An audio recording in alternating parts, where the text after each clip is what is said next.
Hello students. आज का lecture है टेलर्स थ्योरम के ऊपर। हम ये थ्योरम करेंगे विदाउट प्रूफ, इसका रिजल्ट करेंगे और उस रिजल्ट को करने के बाद आप क्वेश्चंस करोगे जो कि बहुत इंपॉर्टेंट है from examination point of view. तो टेलर्स थ्योरम क्या है? If a function f is defined on the interval a to a plus h such that number 1, derivatives of f up to n minus 1 order, these are continuous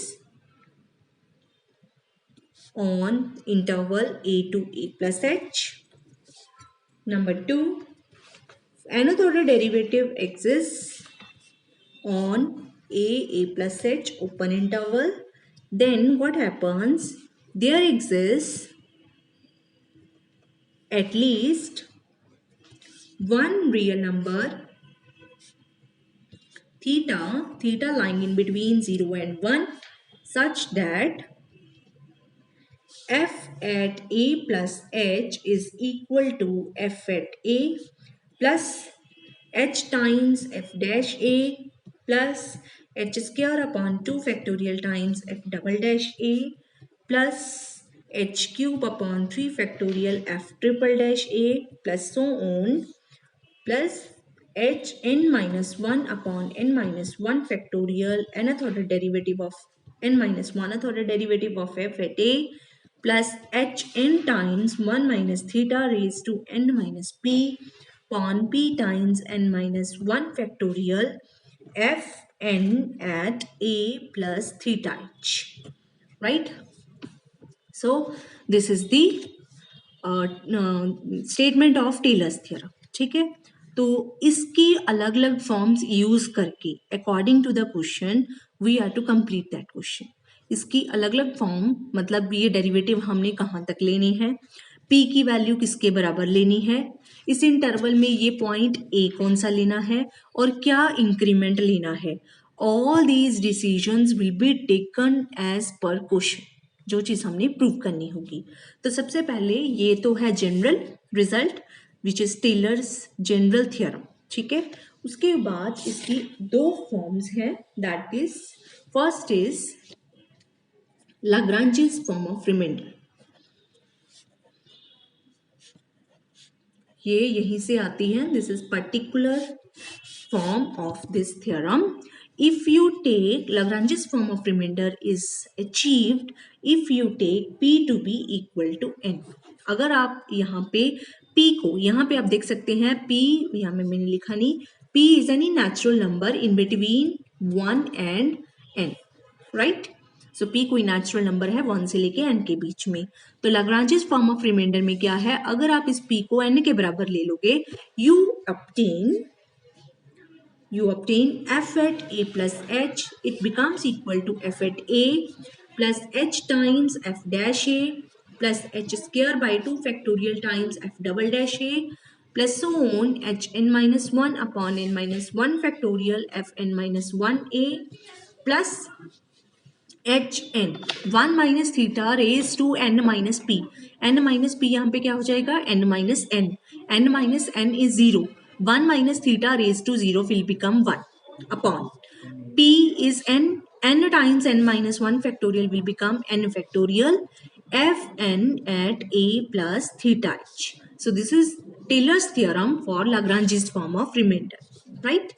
किसी question में आपको दिया होगा that you are to expand this with the help of Lagrange's form of remainder, या किसी में हमें question को देख के ही समझ लेना होगा कि हमें अगर हम Lagrange's form of remainder लगाएंगे तो हमारा क्वेश्चन प्रूव हो जाएगा.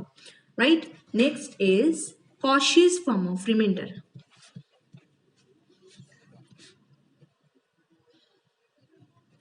Cauchy's form of remainder is achieved if you take p to be equal to 1 in this result. Then it becomes f at a plus h, it is equal to f at a plus h times f dash a plus h square by 2 factorial times f double dash a plus h cube upon 3 factorial f triple dash a plus so on hn minus 1 upon n minus 1 factorial fn minus 1a plus hn 1 minus theta raise to n minus p को हम 1 डालेंगे, क्या बन जाएगा n minus 1, और ये बन जाएगा n minus 1 times n minus 1 factorial into fn at a plus theta h. So this way you will get Taylor's theorem with Cauchy's form of remainder, right? So यहाँ पे p को 1 डाला है, so it is 1, right? Okay. So this is Taylor's theorem with Cauchy's form of remainder. Next is Maclaurin's theorem.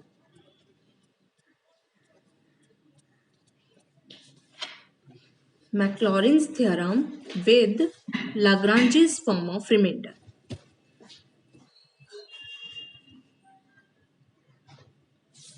Maclaurin's theorem with Lagrange's form of remainder मतलब इसमें जो हमने interval ले रखा है a to a plus h, यही interval आप ले लोगे Maclaurin's theorem बनाने के लिए. Take this interval a to a plus h in this form to be 0 to x. मतलब आपने जो पॉइंट लेना है a, वो क्या लेना है 0. In this way you will obtain the value of f at any point x where if you know its value at 0 and the value of the function at point 0 and its derivative at point 0, ठीक है, then you will get f at a plus h. अब हमारा क्या है x के बराबर, इसमें put करते हैं हम Lagrange's form of remainder में a plus h is x, f at a here is 0, 0 plus what is h, it can be written as 0 to 0 plus x, ठीक है. So this is a, this is a, this is h, right?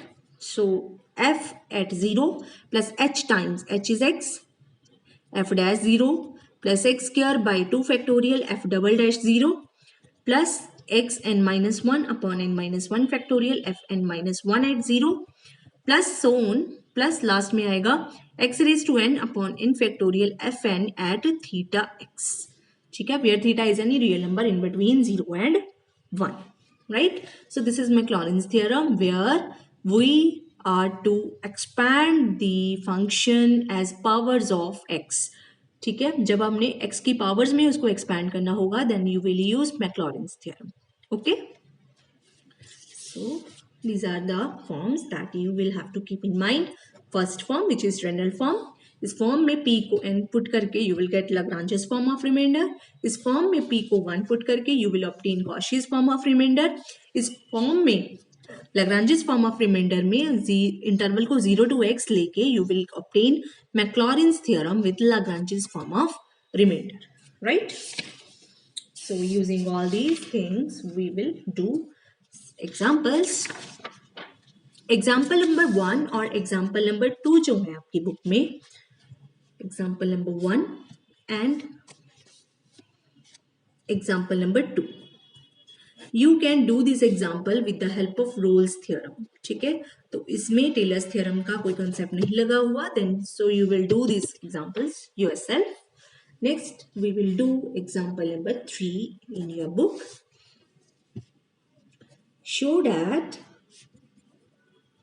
log of x plus h that is equal to log of x plus h upon x plus minus h square upon 2x square plus up to so on minus 1 raised to n minus 1 h to the power n upon n times x plus theta h की power n, right?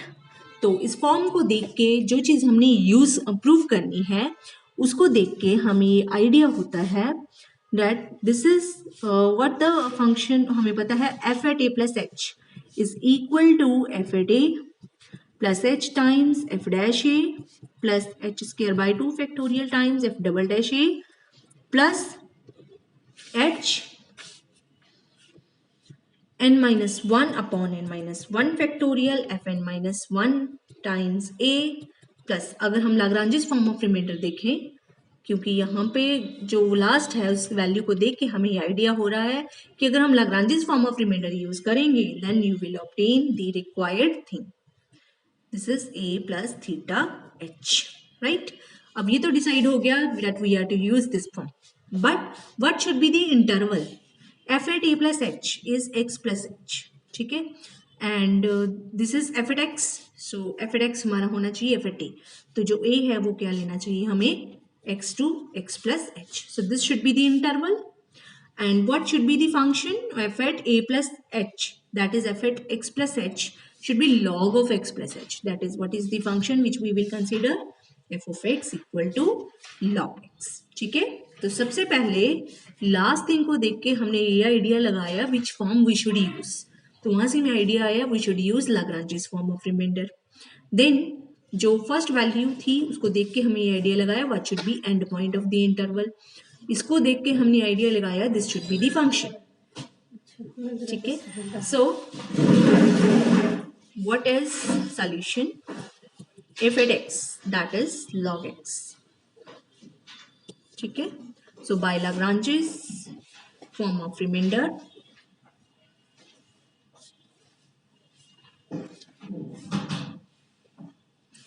of Taylor's theorem we obtain f at x plus h is equal to f at x plus h times f dash x plus h square upon 2 factorial times f double dash x plus h n minus 1 upon n minus 1 factorial f n minus 1 at x plus h n upon n factorial f n at a here is x plus theta x, h here is h x plus theta h. Now we will put all the values here. F at x is log x, f dash x is 1 over x, f double dash x is minus 1 over x square, right, which can be written as minus 1 to the power 1 upon x to the power n. F triple dash x is 2 upon x cube, which can be written as minus 1 to the power n x square upon x cube, minus 1 to the power 2 into 2 factorial upon x cube, right? What will be f4th derivative at x? F4th derivative at x will be equal to minus 1 minus 2 minus 3 upon x raised to 4. This you can calculate. So इसकी form बनी minus 1 to the power 3 into 3 factorial upon x to the power 4. 4 times derivative निकाल के you can obtain general value of its derivative. So using this pattern, what should be nth order derivative at x? सबसे पहले हमें n minus 1 का calculate करना है. What should be n minus 1th order derivative of this function at x? It should be equal to minus 1 to the power. जब third order derivative था यहाँ पे सेकंड पावर थी माइनस 1 की, जब फोर्थ ऑर्डर डेरिवेटिव था तो minus 1 की 3 पावर हुई, सो जब n minus 1th order derivative होगा यहाँ पे माइनस 1 की पावर कितनी होगी, n माइनस 2, और साथ में फैक्टोरियल भी उसी का n माइनस 2 फैक्टोरियल अपॉन, जब यहाँ पे थर्ड ऑर्डर डेरिवेटिव था तो x की पावर 3 थी, जब फोर्थ ऑर्डर डेरिवेटिव था तो x की पावर 4 थी, सो जब n minus 1th order derivative होगा तो x की पावर कितनी आएगी, n minus 1, right? Same way, what should be fn at x plus theta h? x plus theta h क्या बनेगा, minus 1 to the power n minus 1 n to n minus 1 factorial upon x plus theta h की power n, right? So if you put all these values in this series, you will obtain the required form, right? Next question, example number 4.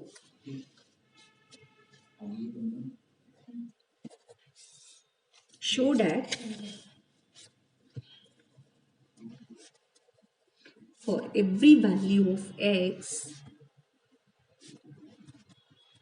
sin x is equal to x minus x cube upon 3 factorial, x5 upon 5 factorial, minus 1 to the power n minus 1 x to the power 2n minus 1 upon 2n minus 1 factorial plus minus 1 to the power n x raised to 2n upon 2n factorial sine of theta x, where theta is the real number in between 0 and 1, right? So we have solution here.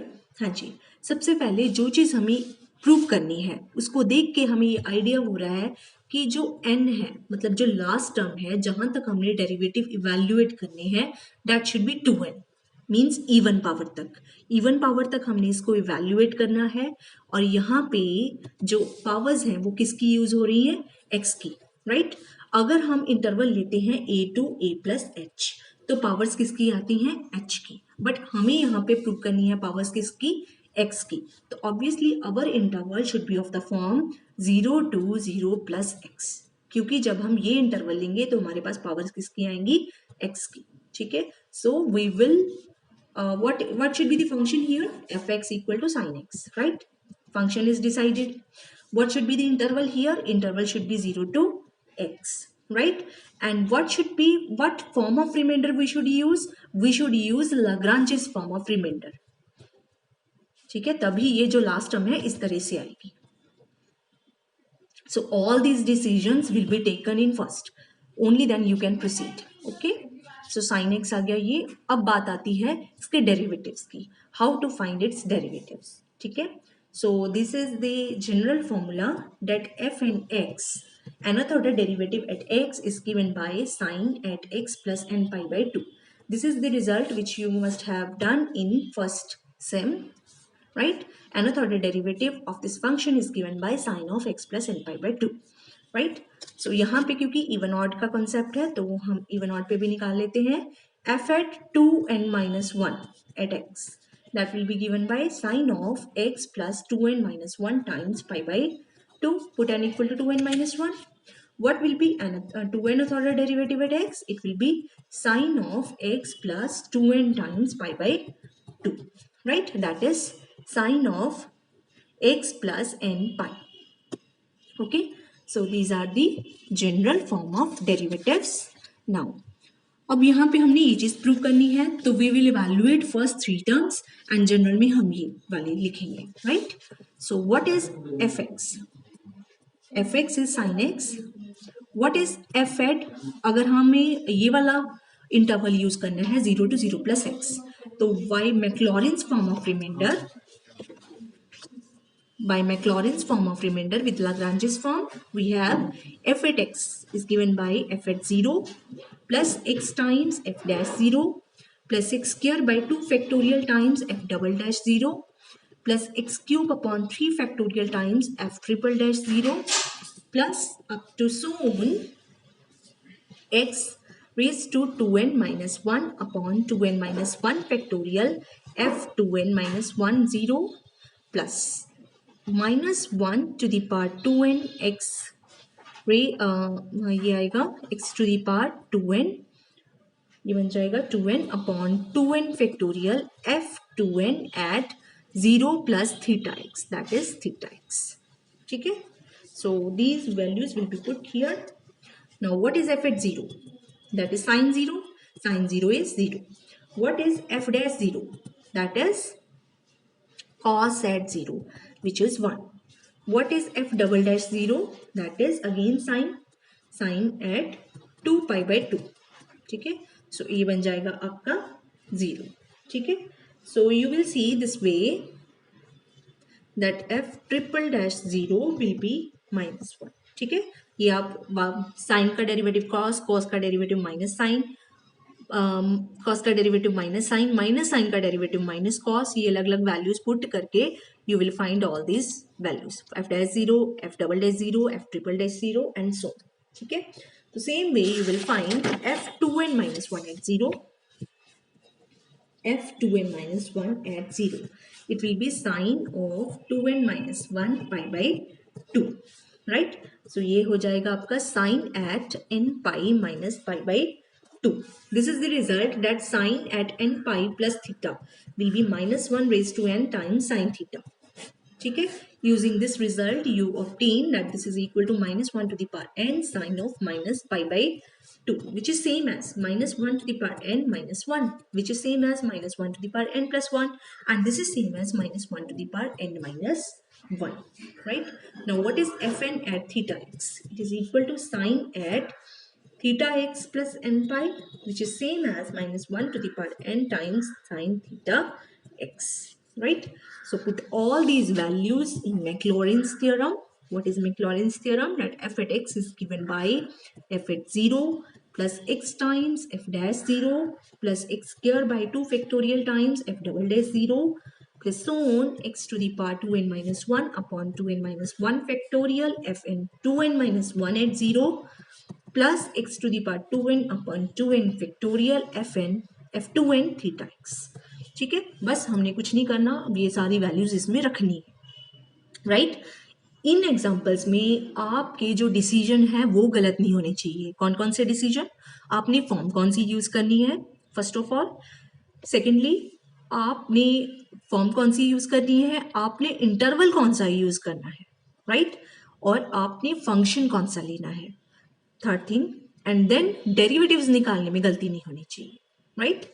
तो ये सब बातें आपको ध्यान में रखनी है, तो आपकी इन क्वेश्चंस में कभी गलती नहीं होगी. So f at x is sine x, f at 0 हम निकाल चुके हैं 0, एक्स एफ डैश 0 भी निकाल चुके हैं, that is 1, x square upon 2 factorial f double dash 0 is 0, x cube upon 3 factorial that is minus 1 plus x 4 upon 4 factorial it is 0. So even order derivatives are 0.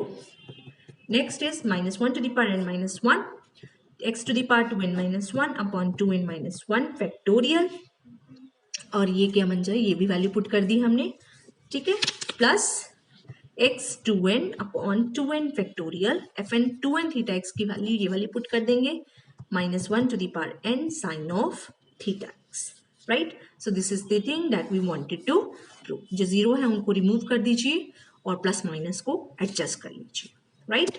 इसी तरह से same question आपका sine x की बजाय cos x का है, वो exercise में है. अगले लेक्चर में मैं इसके जो एग्जांपल्स रह गई वो कराऊंगी और इसकी एक्सरसाइज की 3-4 क्वेश्चन करवाऊंगी जो बहुत इंपॉर्टेंट है. आपने इसकी एक्सरसाइज का एक भी क्वेश्चन नहीं छोड़ना है, because Taylor's theorem is very very important. Not its proof, but examples based on this theorem are very very important from examination point of view, right? Thank you.